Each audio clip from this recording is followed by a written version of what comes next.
हर शंकर नमामि शंकर शिव शंकर शंभो. हे गिरिजापती भवानी शंकर शिव शंकर शंभो. हॅलो नमस्कार सर्वांना. श्री येडेश्वरी आणि श्री स्वामी समर्थ. तुम्हा सर्वांचं स्वागत आहे आजच्या आपल्या नवीन व्हिडिओमध्ये. तर आज आहे महाशिवरात्री आणि तुम्हा सर्वांना महाशिवरात्रीच्या माझ्याकडून खूप खूप खूप साऱ्या शुभेच्छा. भगवान शंकरांची कृपा तुम्हावरती सदैव राहो. सर्वांना भगवान शंकरांची कृपा लाभो. तर आज आहे महाशिवरात्री म्हणून इथं बघा सकाळ सकाळीच माझी तयारी सुरू आहे. तर इथं मी छान असे शिवलिंग काढत आहे आणि आज ठरवलं की छान सुंदर अशी शिवलिंगाची रांगोळी काढायची दारामध्ये. तर सकाळ सकाळीच मग मी देवपूजेच्या आधी रांगोळी काढायला घेतली. सर्व घर झाडून पुसून स्वच्छ घेतलं, कामं वगैरे उरकली आणि अशा प्रकारे मी आज शिवलिंग काढून घेत आहे. तर आज महाशिवरात्रीसाठी स्पेशल अशी मी शिवलिंग आणि त्याच्यावरती बेलपत्र वगैरे वाहिलेली अशी सुंदर आणि छोटीशी रांगोळी काढलेली होती. ही रांगोळी तुम्हाला कशी वाटली मला नक्की सांगा कमेंटमध्ये. तर अशा प्रकारे माझी एक एक गोष्टी करून आजच्या पूजेची तयारी सुरू झालेली आहे. तर ही रांगोळी मी सकाळीच काढून घेतलेली होती, पण जो रुद्राभिषेक आहे ना तो मी संध्याकाळी प्रदोष काळामध्ये आणि पहिल्या प्रहर सेवेमध्ये केलेला होता. तर इथे बघा आता माझी रांगोळी संपूर्ण काढून झालेली आहे. असा फायनल लुक आहे रांगोळीचा.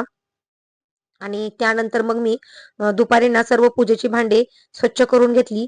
जे जे पूजेला आपल्याला भांडे लागणार होते ते समया, ताट, जे तांब्या वगैरे आणखीन जे अभिषेक पात्र वगैरे असतं आपलं ते सर्व मी स्वच्छ करून घेतलं आणि छान असं भैया पावडरने त्याला मस्त चमकवलं आणि असे उन्हामध्ये बघा सुकायला ठेवलेले आहेत. असे पूजेचे भांडे छान असे चमचम करणारे असतील ना तर पूजा पण ना एकदम सुंदर दिसते आणि वेगळं स्वरूप पूजेला प्राप्त होतं. आणि हे सर्व झाल्यानंतर मी मार्केटमधून बेलपत्र आणले होते. 108 बिल्वपत्रांचा मी अभिषेक करणार होते. तर इथं बेलपत्र वगैरे स्वच्छ धुवून ठेवले आणि त्यानंतर मग इथं बघ आता पूजेची मी तयारी सुरू केलेली आहे. तर साधारणतः 5:30 वाजता मी पूजेची तयारी सुरू केलेली होती, कारण पहिला प्रहर हा पूजेचा 6:11 ते 9:11 होता आणि मी पहिल्या प्रहरमध्ये रुद्राभिषेक घातलेला आहे शिवलिंगावरती. आजची रुद्राभिषेकाची पूजा मी आणि माझ्या मिस्टरांनी मिळून केलेली आहे. शिवपार्वतीची पूजा एकत्र केल्याने ना पती पत्नीमधील प्रेम, विश्वास आणि परस्पर सामंजस्य वाढते. तसेच कुटुंबात सकारात्मक ऊर्जा निर्माण होते. त्यामुळे आजची पूजा ही पती आणि पत्नीने एकत्र करण्याला खूप जास्त महत्त्व आहे. तर इथं आम्ही आता पूजेची सुरुवात केलेली आहे आणि ही पूजेची सुरुवात करण्यापूर्वी आपल्याला आपल्या गणपती बाप्पा विघ्नहर्त्याची पूजा करणं हे खूपच आवश्यक असतं. तर इथं सुरुवात ही आपल्या गणपती बाप्पापासून केलेली आहे. तर इथं आम्ही दोघांनी सर्वप्रथम गणपती बाप्पांना पंचामृताचा आणि चंदनाचा अभिषेक घातलेला आहे. तर तुम्ही गणपती बाप्पांना अभिषेक घालताना गणपती अथर्व शीर्षेचं पठण करू शकता किंवा ओम गंग गणपते नमः हा मंत्र पण म्हणू शकता. तर इथं मी गणपती अथर्व शीर्षेचं पठण करत होते आणि अभिषेक करत होतो आम्ही.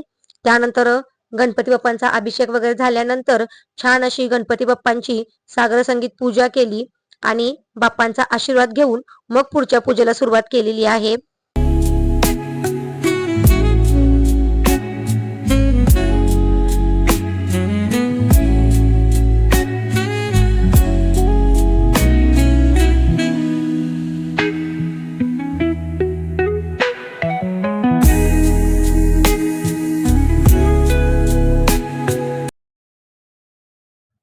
गणपती बाप्पांची पूजा झाल्यानंतर मग आम्ही शिवलिंगावरती अभिषेक घातलेला आहे.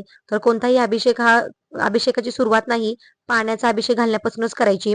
तर सर्वप्रथम थोडंसं पाणी घातलं, त्यानंतर मग पंचामृताने अभिषेक घातलेला आहे शिवलिंगावरती. तर शिवलिंगावरती अभिषेक घालताना तुम्ही ओम नमः शिवाय या मंत्राचा जप करू शकता किंवा महामृत्युंजय मंत्राचं तुम्ही पठण करू शकता. तर त्यानंतर मग मी पंचामृताचा अभिषेक घातल्यानंतर चंदनाचा अभिषेक पण शिवलिंगावरती घातलेला आहे आणि त्यानंतर मग भगवान शंकरांच्या रुद्राभिषेकाची सुरुवात केलेली आहे. तर इथं बघा आता पाणी वगैरे सर्व आपल्या गळतीमध्ये ओतलेलं आहे आणि तुम्ही पुढे बघा किती एक सारखा संथ असा अभिषेक ना एक धार अभिषेक असा मस्त आपल्या शिवलिंगावरती होत आहे. आणि हे नर्मदेश्वर शिवलिंग आहे जे स्वयंभू असतं. तर हे मी मागच्या वर्षी शिवरात्रीला महाशिवरात्रीलाच घेतलेलं होतं. बरोबर आज 1 वर्ष झाले मी शिवलिंग स्थापन करून.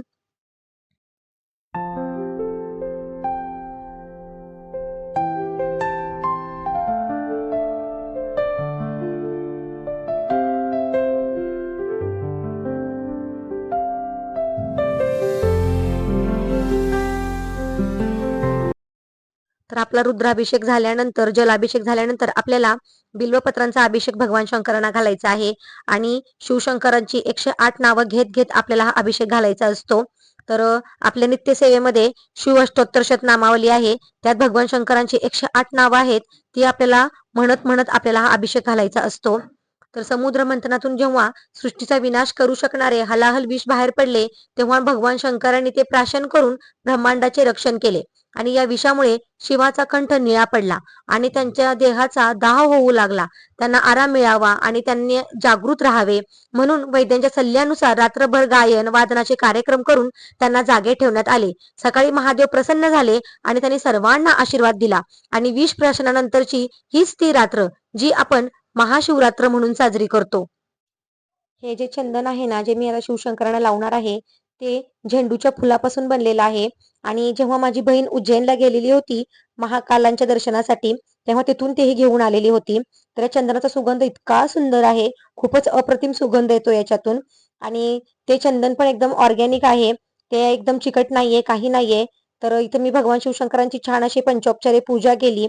त्यानंतर मग आरती घेतली. तर सर्वप्रथम मी गणपती बाप्पांची आरती घेतली, त्यानंतर दुर्गा देवीची आरती घेतली आणि त्यानंतर मग शिवशंकरांची आरती घेतली. रुद्राभिषेक कसा करायचा, अभिषेक घालताना कोणते मंत्र स्तोत्र बोलायचे, याचा डिटेल व्हिडिओ आपल्या चॅनेलवरती आहे, तर तुम्ही तो नक्की बघा, जेणेकरून तुम्हाला रुद्राभिषेकाची एकदम डिटेल माहिती भेटेल. तर अशा प्रकारे आज आमची शिवरात्रीची पूजा झालेली आहे आणि शिवशंकरांची अशी पूजा आम्ही केलेली आहे. आणि अशी धूप दीप आरती घरामध्ये झाले ना, तर घरामधले वाईब ना इतके पॉझिटिव्ह होतात ना, खरंच खूप छान वाटतं. तर अशी छानशी पूजा आजची आपली पार पडलेली आहे.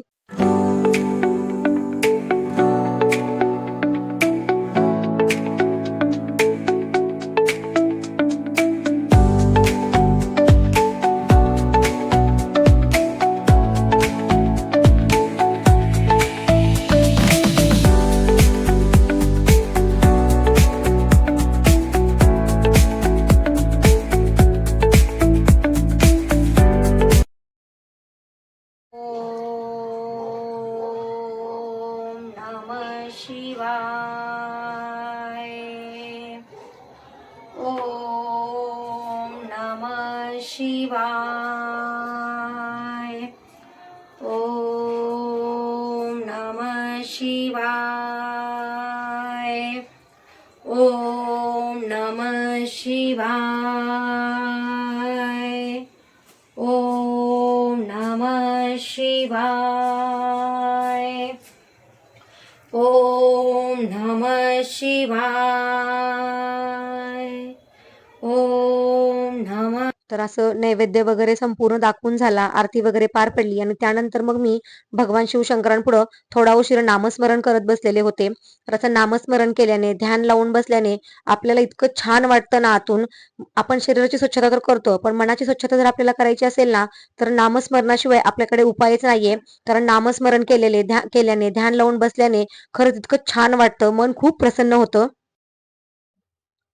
तर आजची महाशिवरात्रीची पूजा अशा प्रकारे पार पडलेली आहे. खूप छान सुंदर पूजा झालेली आहे. तरी पण आपण माणसं आहोत, पूजा करताना काही माझं चुकलं वाकलं असेल तर मी शिवशंकरांची माफी मागते. मी पूजा करताना जे काही चुकलं असेल ते माझं असेल, जे बरोबर असेल ते भगवान शंकराचा असेल, झालेली पूजा त्यांच्या चरणी मी अर्पण करते. आणि अशी प्रकारे रुद्राभिषेकाची खूप खूप छान सेवा झालेली आहे. शिवशंकरांनी अशी छानशी पूजा करून घेतली आणि जे शिवरात्रीचे संध्याकाळचे 4 प्रहर असतात, त्यातील पहिल्या प्रहरमध्ये मी ही पूजा केलेली आहे. तर अशा प्रकारे आजचा व्हिडिओ होता आणि अशा प्रकारे आजची माझी पूजा झालेली आहे. तर तुम्हाला आजचा व्हिडिओ आवडला असेल तर व्हिडिओला लाईक, शेअर आणि सबस्क्राईब करा. भेटूयात पुढच्या नवीन व्हिडिओमध्ये. तोपर्यंत सर्वांना बाय आणि श्री स्वामी समर्थ.